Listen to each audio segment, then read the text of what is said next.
Kapag bawat segundo ay mahalaga, ang mga tunay na bayani ay hindi nag-aatubili. Muling pinatunayan ng mga Inayan Cops ng Bontoc Municipal Police Station na ang kanilang paglilingkod sa komunidad ay higit pa sa pagpapatupad ng batas nang matagumpay nilang mailigtas ang buhay ng isang lalaki sa barangay Samuki, Bontoc Mountain Province.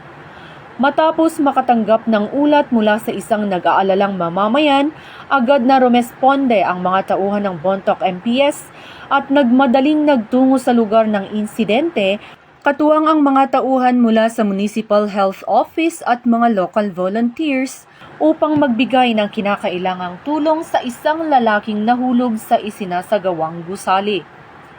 Sa kanilang pagdating, agad nilang nabigyan ng paunang lunas ang biktima upang mapatatag ang kalagayan nito bago ligtas na isinakay sa police mobile at dinala sa Bontoc General Hospital para sa karagdagang medikal na pagsusuri at kaukulang gamutan. Pinangunahan ang mabilis na pagresponde ni Police Major Robert Sagandoy, Chief of Police ng Bontoc MPS, kasama sina Police Corporal Daryl Filmar Mosomos at Police Corporal Jairus Mascay na kapwa katutubo ng Bontoc Mountain Province. Ang kanilang maagap at makataong pagkilos ay patunay na sa likod ng bawat badge ay may pusong handang tumulong, maglingkod at magligtas ng buhay. Higit sa lahat, ipinakita nila ang tunay na diwa ng bagong PNP para sa bagong Pilipinas, serbisyong mabilis, tapat at nararamdaman.